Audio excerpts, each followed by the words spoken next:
Oh, fuck. I'm there, waiting, just enjoying the meal. Alright, what it do, crew? It is I, your local cloud nigga Nimbus, and we are back here again with another One Piece live review for you today. Now, with all that being said, let's get into B! This chapter was interesting. I really like this chapter. I think my first initial read through, I think I gave it like a 7 or 8. If I had to could explain this chapter in one simple phrase, it'd just be like, in this chapter, a lot happened, but nothing happened at the same time. Because this chapter is kind of like a setup chapter to an eventual payoff we're going to get later in this flashback, right? I'll go more further in depth in it as I go along the chapter, but it's best we start off at the start of the chapter, where we cut 7 years in the future. Oh, okay, it's been a bit of a time skip. Okay. Where Princess Shuri is now 14 and Brook is now 27. When the Princess of Espria turned 14, 5 princes came to seek her hand in marriage, drawn by the rumor of her extraordinary beauty. Princess of Espria, Shuri, 14 years old.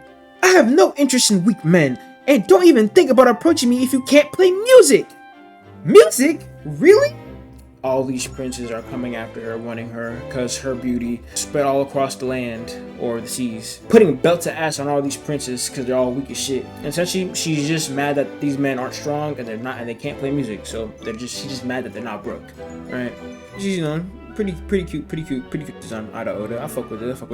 The thing that caught my eye is that now I'm not gonna lie, I have seen this specific image of Shuri a lot, and I'm not gonna lie, when I first saw this, thought it was fake. I'm not gonna hold you, because she looks way too much like Nami here, and that could be either Oda foreshadowing or Oda just being Oda with how he draws certain women. And I understand that like Oda's trying to make this into a cute scene or whatever right here with Shuri and Brook right here, because I do think that the fact that Shuri has a crush on Brook, I do think that is cute. That is because the little fun little character interaction that they have going on here.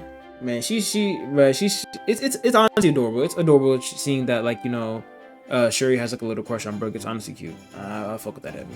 I understand I made all those jokes about King Leuven being on the list and shit like that, but King Leuven's actually a pretty chill dude when it comes to most kings in the One Piece world. But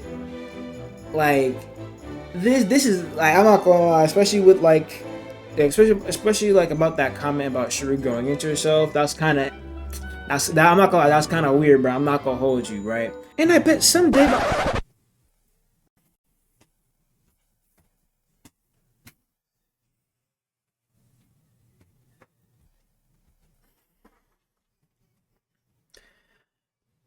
Oda, what are you? Oh, okay. And sure, in the Viz translation, it's a lot more tame than in the raw translation that I read earlier. But man, that shit was weird, bro. I'm not gonna hold you.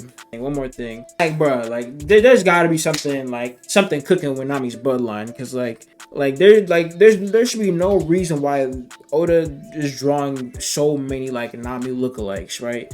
And I understand there's that that meme of Oda can't draw women or whatever, right? Oda can draw women. He can draw different women with different faces, but just there's gotta be something here. There has to be something here. This can't just be Oda's just default woman face, right? And obviously we continue deeper into the chapter. We get Brook's first can I see your panties gimmick.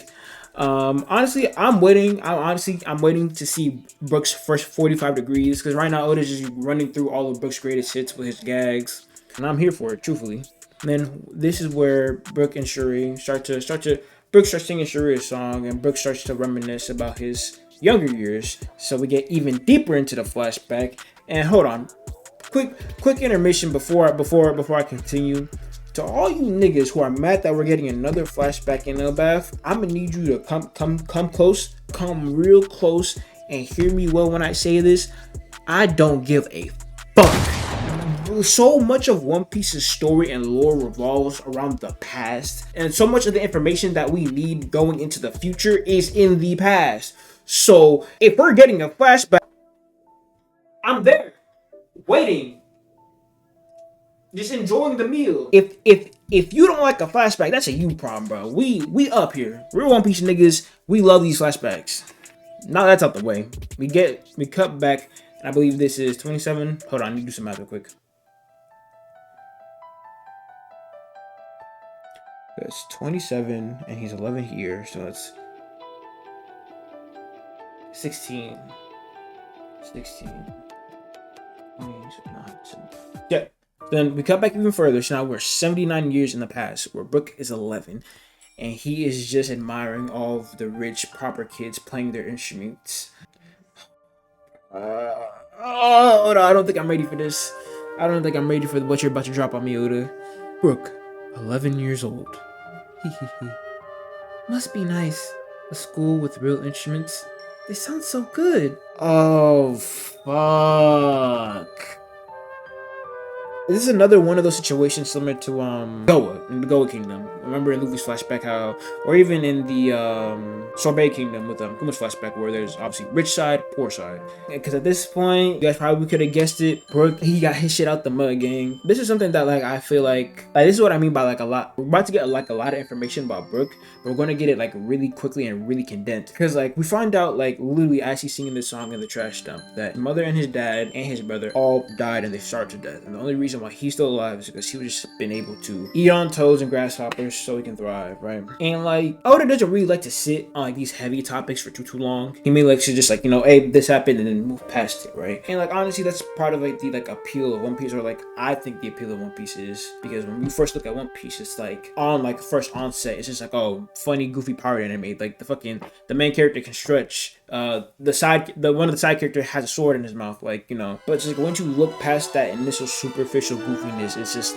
get to these moments like these that make you really think about the reality of the kind of just thinking about this scene if I were in Brook's reality. That's just so crazy, right? Then at this point, this is where we see Prince Living, who's going to become king sooner or later, and this is where they first meet Brook, right? And this is kind of the start off of their friendship. Brook treats him to a nice meal, even though he doesn't have anything, and this is kind of where the king kind of starts to well, I say king, the prince kind of starts to realize damn, this shit really not fair for her, right? As a token of our friendship, I'll treat you, big bro. I caught some grasshopper and frogs today. Delicioso. The secret ingredient is curry powder. I steal some from the naval ships that occasionally come by here. It makes anything taste like curry, though I guess that's not much of a secret now, huh? Yo! Wait, isn't Brook's hold on, time out. Isn't Brook's favorite, least favorite food curry? Or is it his favorite food curry? Cause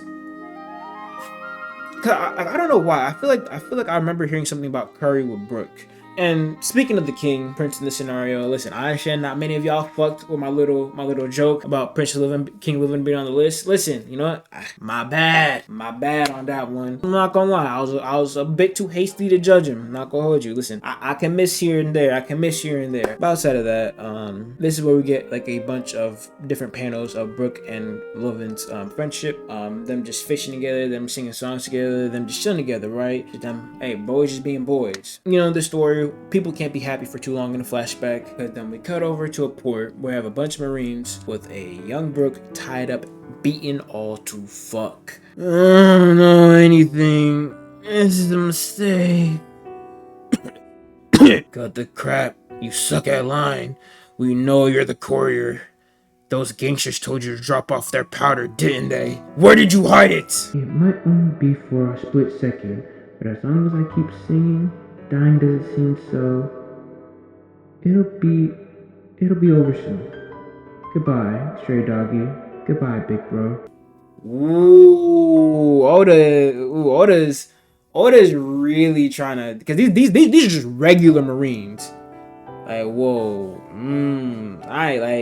Yeah, bro. You Marine defenders, y'all looking pretty bad right now. I'm not gonna hold you, cause it's not even they're not even being commanded to do this shit, right? And this scene right here is it's very interesting to me, because if you've noticed, Oda's kind of shifted how he's kind of operated the Marines, right? Because I believe pre-time skip, Oda wanted the Marines to kind of be this kind of you had the Marines, right, who were a part of this corrupt organization, but they were kind of the good facing, they're trying to be good in spite of this corruption. And the Cypher Pole was just the purest, lowest, the lowest, kill anybody to get the job done. There was that separation between the thing, right? Because obviously Cypher Pole went to O'Hara, and before we got the God Valley flashback, we all assumed that it was mainly Cypherpole that operated God Valley. But then ever since post time skip, Oda has been using these Marines in like these like specific scenarios, like beating up on a helpless kid, just willingly being okay with these human hunting festivals. It's just a far cry away from what Oda originally had.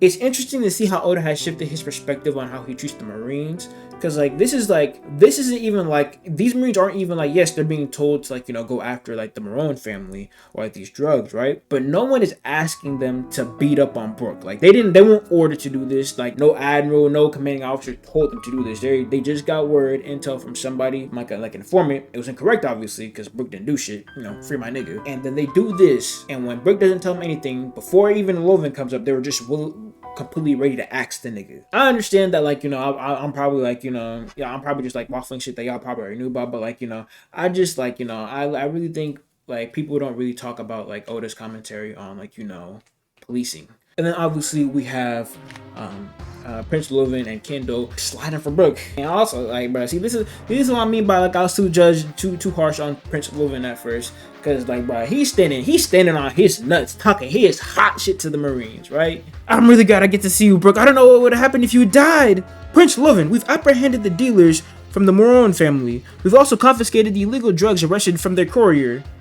Their courier? Your Highness, please restrain your personal anger. The Navy had the backing of the world government behind it. If their government is going to shield scum like this, then our world is doomed. Isn't that right, Candle? I have nothing more than your devoted steel blade.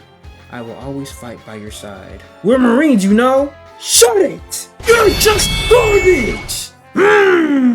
Seeing this, and also seeing him actually like being able to fight, especially beside Candle, made me a believer of a theory that I wasn't, like, I didn't think it was like completely wrong or dumb or whatever, but I wasn't a believer of it, right? Because there's this theory that Prince Loven might be a member of the Davy clan, because he kind of does look like Rocks and Blackbeard, the same like strong chin and like kind of like strong nose type of feature with the wild hair. And like seeing him actually, and like I can see like the Rocks Blackbeard comparison, like I can see it, right? But like I originally just thought like Prince Loven was just like, you know, kind of like one of those like lazy kings that just doesn't really do shit like Cobra. But you know, he can actually get down, right?